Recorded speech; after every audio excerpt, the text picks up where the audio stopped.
In November 2024, Australia's Parliament passed one of the world's most ambitious national social media age restriction laws, a ban on children under 16 holding accounts on social media platforms. Not a recommendation, not a guideline, not a voluntary code, a law with penalties of up to 50 million Australian dollars for platforms that fail to comply. By December 10th, 2025, the date the law took effect, 10 of the world's most used platforms were covered: Facebook, Instagram, TikTok, YouTube, Snapchat, Reddit, X, Threads, Twitch, and Kick. By February 2026, according to Guardian Australia reporting, teenagers under 16 were still accessing some of the banned platforms. That gap between the law and the reality is what this video examines. The central question here is not whether social media is good or bad for children. Reasonable people disagree on that question, and the research is more contested than public debate suggests. The question this video examines is different. Can a democratic government regulate powerful global digital platforms without sacrificing privacy, freedom, or innovation? Australia is the first country to implement a nationwide social media age restriction of this kind, with legal obligations and penalties at this scale. Whatever the outcome, governments in France, the UK, Germany, Italy, Greece, Spain, and Malaysia are watching closely.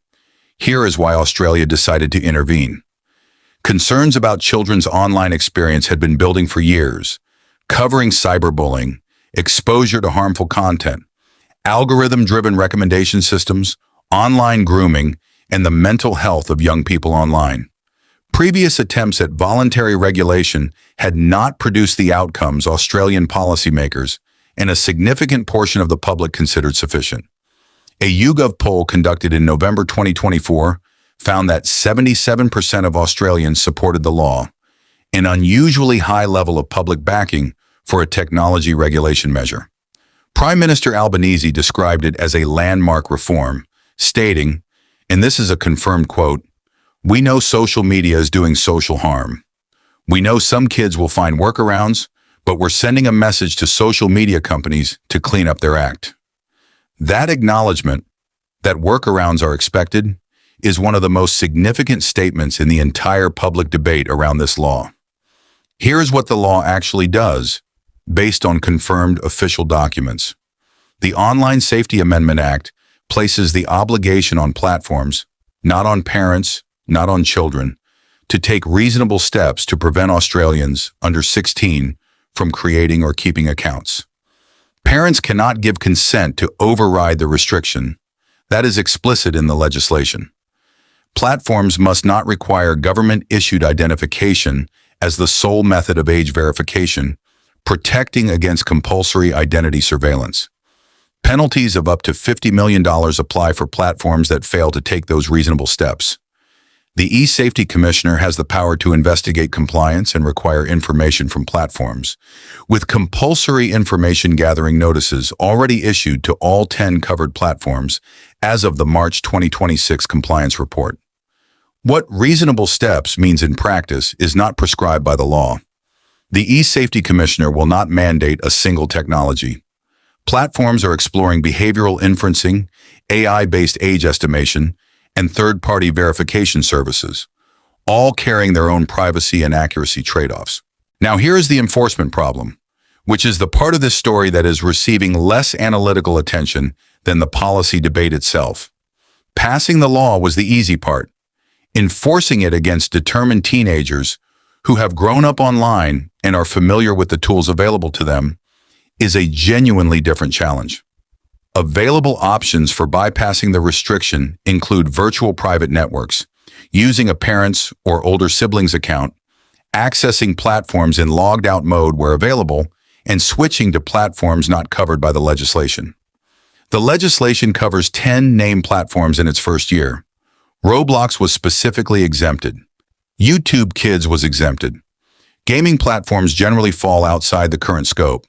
One concern raised by critics, including in Reddit's own HighCourt filing, is that a minor may in some cases be better protected from online harm if they have a moderated account than if they are pushed to access unmoderated content without one. That argument has not been judicially resolved. Here is the four-voice picture of how this law is being seen. The government's position is that the law shifts responsibility to where it belongs, with platforms, and that even imperfect enforcement sends a signal that changes platform behavior and industry norms. Technology companies, including Meta, Google, Snapchat, and TikTok, participated in the government's age assurance technology trial. Their concerns have centered on the technical complexity of age verification, the risk of false positives removing legitimate users, and the privacy implications of the data required to verify age at scale. Child safety experts are divided. Some research supports the view that delaying social media access during developmental years reduces exposure to harmful content and algorithmic amplification of distress.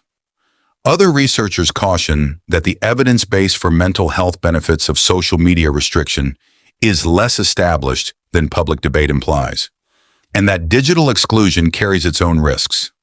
Civil liberties groups and digital rights advocates have raised concerns about the privacy implications of age verification systems, the risk of normalizing digital identity checks, and the possibility that the law's real effect is to increase surveillance of young people rather than reduce their exposure to harm. No single perspective fully addresses all of these concerns simultaneously. That is the nature of the democratic trade-off this law is navigating. Before the verdict, the skeptic's challenge. A question for the government. If determined teenagers can access banned platforms through VPNs, borrowed accounts, or platforms not covered by the law, what evidence over the next 2 years would demonstrate that the policy has nevertheless improved child safety? A question for critics. If measurable reductions occur in cyberbullying reports, online grooming incidents, or harmful algorithmic recommendations to young Australians, would that strengthen the case for regulation despite the privacy concerns? These are not rhetorical questions. They are the questions the law's mandatory 2-year review will attempt to answer with evidence. The review is required by the legislation itself. Here is what can be stated with confidence and what cannot. What we know. The law passed and took effect. Confirmed. 10 platforms are covered. The $50 million penalty framework is in place. 2 HighCourt challenges have been filed. Teenagers were still accessing some platforms as of February 2026, confirmed by Guardian Australia. France, the UK, Germany, Italy, Greece, Spain, and Malaysia are considering similar measures, confirmed as of February 2026. What we do not know. Whether age verification will effectively prevent determined underage users from accessing covered platforms. Whether children migrate to uncovered or unmoderated spaces. What the mental health outcomes will be. How the HighCourt challenges will resolve. Whether the privacy implications of age verification systems will prove as significant as critics warn. Here is why this matters in every country this channel covers. Australia's law is a policy laboratory. The first national-scale attempt to regulate platform access by age with real penalties in a democratic country with strong rule of law and an independent judiciary. The UK is developing a duty of care framework for platforms. The EU's Digital Services Act creates age-appropriate design obligations. Canada is reviewing online safety legislation. New Zealand is watching.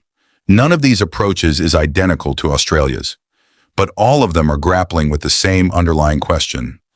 How does a democratic government hold global platforms accountable for what happens to children on their services? Australia's social media reforms are about far more than one country's internet policy. They are an early test of whether democratic governments can regulate global digital platforms while preserving privacy, innovation, and individual liberty. Whether this experiment succeeds or fails, and the mandatory 2-year review will begin to provide that evidence, may shape technology policy well beyond Australia's borders. I'm the Anglosphere Report, the stories your local media won't connect. Tell me in the comments, do you think Australia's approach is the right one?